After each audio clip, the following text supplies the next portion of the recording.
Mapunta ko doon kay Yusek De Vega. Yung sa Kuwait, naging concern ito ng marami ah, na sabi ng Kuwaiti government para hindi mapalayas yung ating mga OFWs doon, kailangan buwagin yung mga shelters natin. Huwag ho kayong pumayag.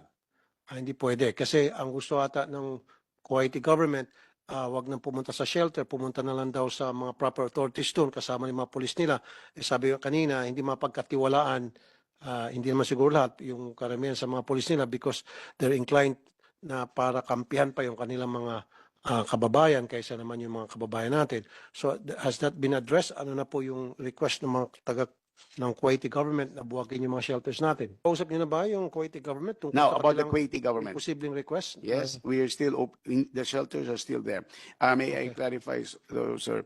Pag may inuuwi yung Kuwaitis, they call it deportation. Actually, hindi to deportation na ni-round up nila mga illegal pagkatapos iuwi. These are Filipinos who were originally run away already and were being kept in the shelter.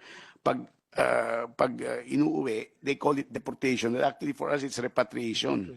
So, wala silang dinedeport na Filipinos na ayaw umuwi, tapos hinuli lang nila. Because right now, they still allow the 275,000 Filipinos working legally there to work. In fact, under the Balik Manggagawa program, nakakabalik pa sila dito, tapos magbabakasyon nila, balik doon. But there are no new hirings up to now in anywhere.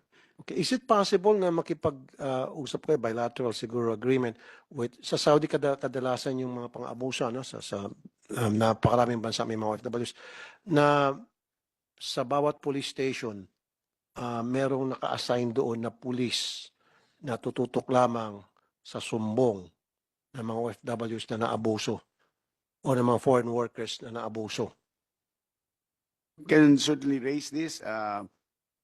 We don't know if they will. Kasi sa ngayon, wala eh. Hindi, wala. They just call the police station or they go to the police station. Yun naman talaga gusto nila. Pagdating sa police station, hindi naintindihan ang sitwasyon ng mga FWs na abuso.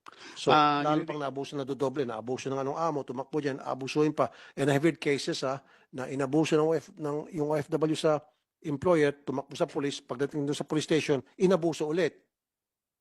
Gandang idea pa yan. We'll raise it, sir. Thank you. Yusek Mr. Chair, De Vega. Mr. Chair.